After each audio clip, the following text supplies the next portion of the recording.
Il n'est pas facile de se souvenir, de faire le tri dans son passé. Qu'est-ce qui nous a émus? Qu'est-ce qui nous a marqué à vie, suscité nos rêves?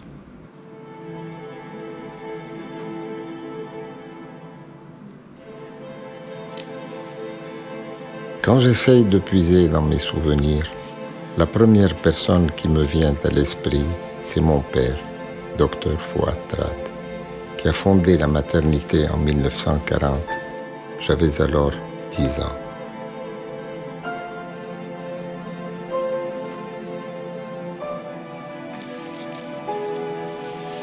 Il était là pour ma naissance, alors qu'enfant très prématuré, mes chances de survie étaient infimes.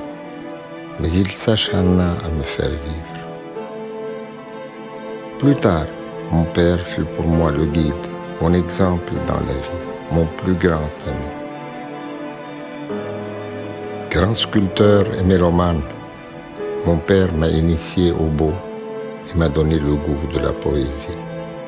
Son rêve était que l'institution fondée par lui puisse perdurer dans le temps, et c'est tout naturellement que j'ai décidé de poursuivre ce rêve lorsqu'il nous quitta. Faire perdurer sa maternité, puis en faire un hôpital à travers le temps.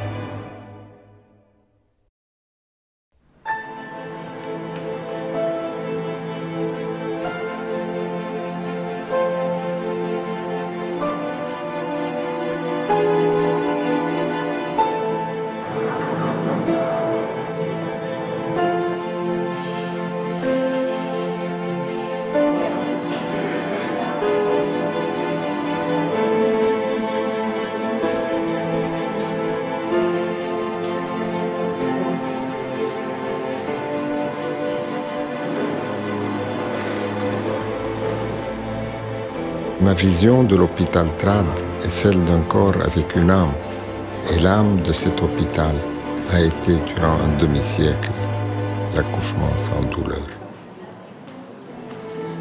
La raison qui m'a poussé à m'engager dans la recherche d'une méthode d'accouchement sans douleur est un conflit intérieur que je me devais à tout prix de résoudre. Il m'était proprement intolérable d'assister, témoin consentant et impassible aux souffrances d'une femme en couche.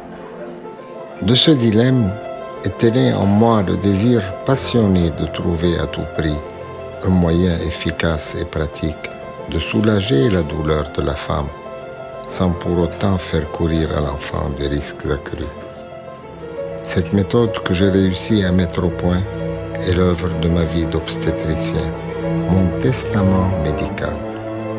Elle consiste tout simplement en l'administration d'un cocktail de médicaments au dosage et à la composition variable, donné à des moments choisis durant le travail. C'est le Trad analgésique cocktail que j'ai baptisé TAC. Les patientes l'appellent communément Ebret Trad. Cette méthode a connu un très grand succès au Liban. Elle a été reconnue et appréciée au-delà de nos frontières. Mais la guerre a donné un coup d'arrêt à sa propagation.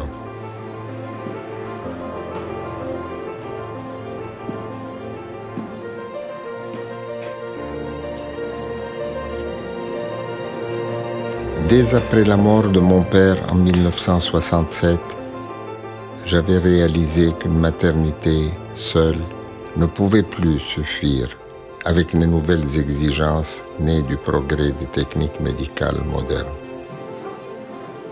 J'ai donc décidé de transformer la maternité en un grand hôpital où tous les soins pourraient être prodigués, où les risques seraient prévenus. Mais malheureusement, le sort en a voulu autrement. La guerre civile était déjà là et elle a duré 15 ans. Sans ma présence et sans une lutte continuelle, l'hôpital n'aurait pas pu survivre. Vendre de l'électricité, se lancer dans l'immobilier, profiter du change, tous les moyens étaient bons pour préserver l'œuvre de mon père. Puis en 1990, la guerre a pris fin et j'ai pu achever mon projet.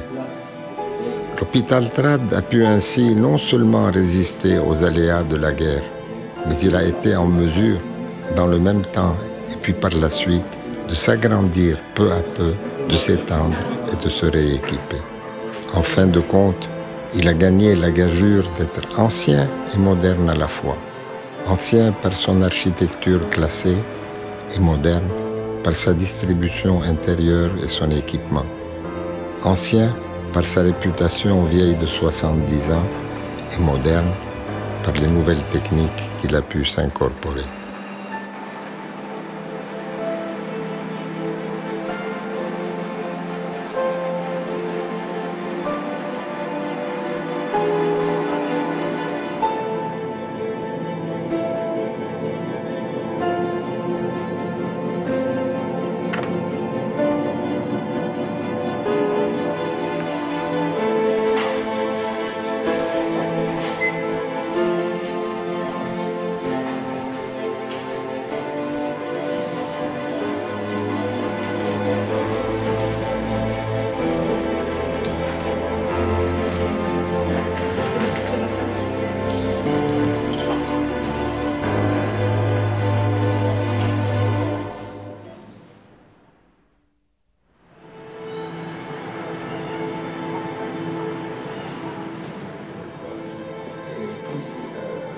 La longévité de l'hôpital doit bien avoir plusieurs raisons.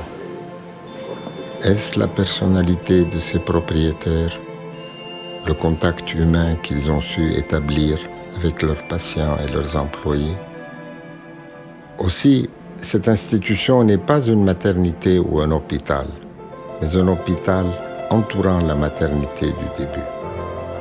Enfin, un dernier facteur de longévité a été la passion inébranlable de perpétuer à tout prix non seulement le cadre physique de cet hôpital, mais aussi son âme et l'héritage spirituel qu'il a incarné.